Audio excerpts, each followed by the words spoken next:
नमस्कार दोस्तों, स्वागत है आपका हमारे इस प्रोग्राम में। और आज हम बात कर रहे हैं कि ऑस्टोपोरोसिस या ऑस्टोपोरोसिस का मतलब ये होता है कि हड्डियां अंदर से खोखली हो जाती हैं, अंदर घुन लग जाता है। क्यों लग जाता है? ज़्यादातर ये हिंदुस्तान में ये प्रॉब्लम महिलाओं को ही क्यों है?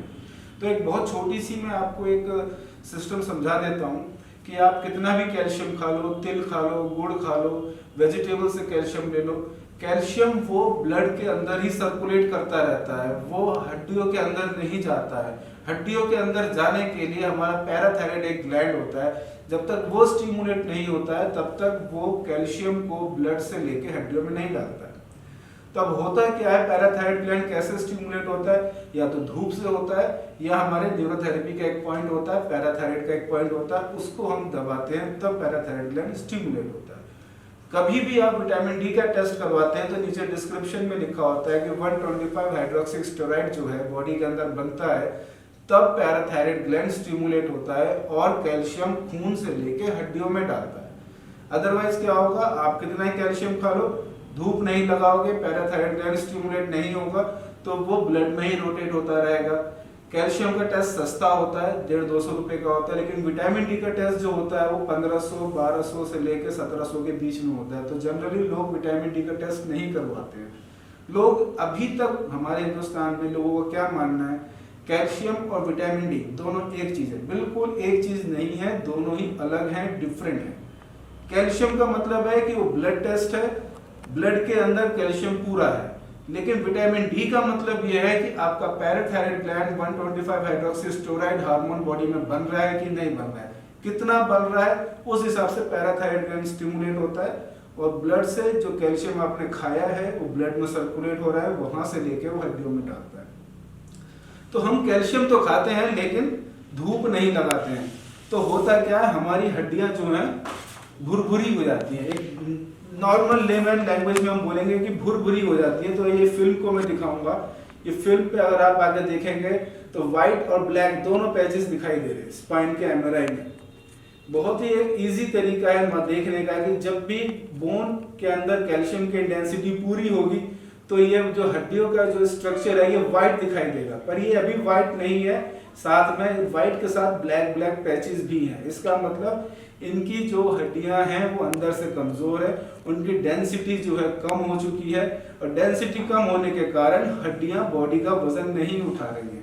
फिर क्या होता है, पैरों में दर्द होता है, थकान होती है, थोड़ा सा चलेंगे तो घबराहट होने लगती है, जरा सा किसी ने पकड़ लिया, दबा दिया तो वहां दर्द होने लगता है, हड्डियों में पेन होने लगता है। तो ये एक सिम्टम है विटामिन डी कम होने का, विटामिन D3 कम होने का। तो विटामिन डी हमें कहाँ से मिलेगा? या तो आर्टिफिशियल खाइए, तो आज खाएंगे और आज ही काम करेगा, और एक बार ही बाहर का खाना शुरू कर देंगे तो बॉडी अपना बनाना बंद कर देती है। दूसरा तरीका है कि जो आप साग सब्जियां, पालक, पनीर ये सब आप खा रहे हैं, अंडा आप खा रहे हैं, फिश आप खा रहे हैं, नॉनवेज आप खा रहे हैं, तो जो कैल्शियम आपने खाया है वो ब्लड के अंदर सर्कुलेट कर रहा है, तो उसके लिए धूप लगानी बहुत जरूरी है। बॉडी का 80% पार्ट नंगा धूप में सिकना चाहिए। कांच में बैठ के धूप लगाने से विटामिन डी नहीं मिलता है, कमरे के अंदर बैठ के धूप लगाने से विटामिन डी नहीं मिलता है, कपड़ों में धूप लगाने से विटामिन डी नहीं मिलता है। 80% बॉडी का पार्ट नेकेड एक्सपोज होना जरूरी है धूप के अंदर। तीसरा हमारा जो सोर्स होता है, हम जब न्यूरोथेरेपी का एक पॉइंट है, पैराथायराइड ग्लैंड को स्टिमुलेट करने वाला एक पॉइंट है जिससे हम बॉडी के अंदर 125 हाइड्रोक्सी स्टेरॉइड हार्मोन बना सकते हैं। वो हार्मोन बनने के बाद पैराथायराइड को वो स्टिमुलेट करता है। उसके लिए पहले हम न्यूरोथेरेपी में क्या करते हैं, 125 हाइड्रोक्सी स्टेरॉइड के लिए हम क्या करते हैं, लीवर को स्टिमुलेट करते हैं, पैराथायराइड ग्लैंड को स्टिमुलेट करते हैं, दोनों किडनीज को स्टिमुलेट करते हैं। तो जो ये एब्जॉर्प्शन है विटामिन डी का बॉडी के अंदर, ये लीवर, पैराथायराइड ग्लैंड और किडनी, ये तीनों मिलके ही बनाते हैं। तो ये बहुत छोटा सा सिस्टम है, कोई दिक्कत नहीं है। भगवान ने सर्दियां बनाई हैं, सर्दियों में बहुत सारी चीजें खाने को आती हैं, तिल है, काला तिल है, सफेद तिल है, रिचेस्ट सोर्स है कैल्शियम का। जो लोग फिश खाते हैं तो सी फिश खाइए, सी फिश के अंदर बहुत सारा कैल्शियम है। जो लोग नॉन वेज खाते हैं तो नॉन वेज खा सकते हैं। लेकिन वो खा तो लिया, लेकिन बॉडी में वो लगेगा कैसे, हड्डियों में लगेगा कैसे? तो उसके लिए धूप लगानी बहुत जरूरी है। नहीं तो हमारा न्यूरोथेरेपी का एक पॉइंट है, पैराथायराइड पॉइंट है, पैराथायराइड ग्लैंड का एक पॉइंट है, उसको हम स्टिमुलेट करते हैं तो एब्जॉर्प्शन होता है। तो जैसे कि अभी ये हमारे पास आई हैं, बैक पेन को लेकर आई हैं। बैक पेन इनको बहुत ज़बरदस्त है और हमने इनको जो अभी ट्रीटमेंट दिया है, इन्फ्लेमेशन का ट्रीटमेंट दिया है। लोअर बैक में जो इनके स्टिफनेस थी, इन्फ्लेमेशन था, उसका ट्रीटमेंट दिया है। और उसके बाद अभी इन्हें थोड़ा हल्की राहत सी लग रही है कि मेरा कुछ हल्का हुआ है, बैक मेरा हल्का हुआ है, मुझे कुछ आराम आया है। लेकिन ये आराम जो है ये टेम्परेरी है। अगर ये अपना वेट, अपना धूप लगाना शुरू नहीं करेंगे, शरीर का वजन कम करना है, धूप को बढ़ाना है, जितना धूप लगाएंगे उतना फायदा होगा।